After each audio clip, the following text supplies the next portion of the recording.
Rick Perry's main appeal to voters is that the state he's run for the past decade has created more jobs than any other.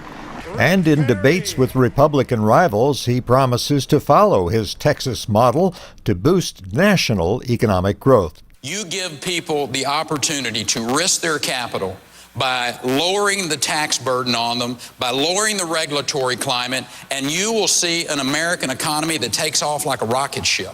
But his rivals, especially former Massachusetts Governor Mitt Romney, question Perry's criticism of the federal Social Security program for senior citizens. The question is, do you still believe that Social Security should be ended as a federal program, as you did 6 months ago when your book came out, and return to the states? Or do you want to retreat from that? I think we ought to have a conversation. We're having that right now, Governor. We're running for president. Critics say Perry's conservative stand on Social Security and other issues could help him win the Republican nomination, but undermine his appeal to moderates he will need to win the presidency.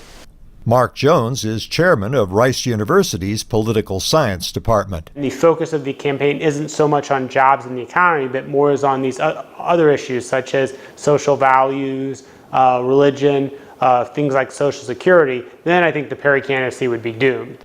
Perry campaigned for governor with a tough stance against illegal immigration along the nearly 2,000-kilometer border Texas shares with Mexico. But he angered some conservatives by endorsing a comprehensive immigration reform plan. We need to craft and pass a immigration bill that allows those individuals who are basically economic immigrants to move back and forth across that border.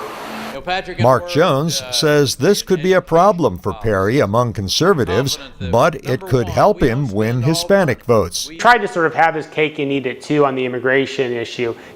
Jones thinks Perry's biggest problem may be that some Republicans fear his more extreme positions could undermine him in a race against Mr. Obama. Jones says the more moderate Mitt Romney may take advantage of that. What Mitt Romney is going to try to do over the next 6 months is convince those same voters, as well as moderate voters, that Rick Perry is unelectable in the general election. Rick Perry has never lost an election, but his whole career has been in Texas. His big national test will begin early next year with the Iowa caucuses and the first primary in New Hampshire. Greg Flakus, VOA News, Houston. Comprehensive immigration reform until you secure the border. So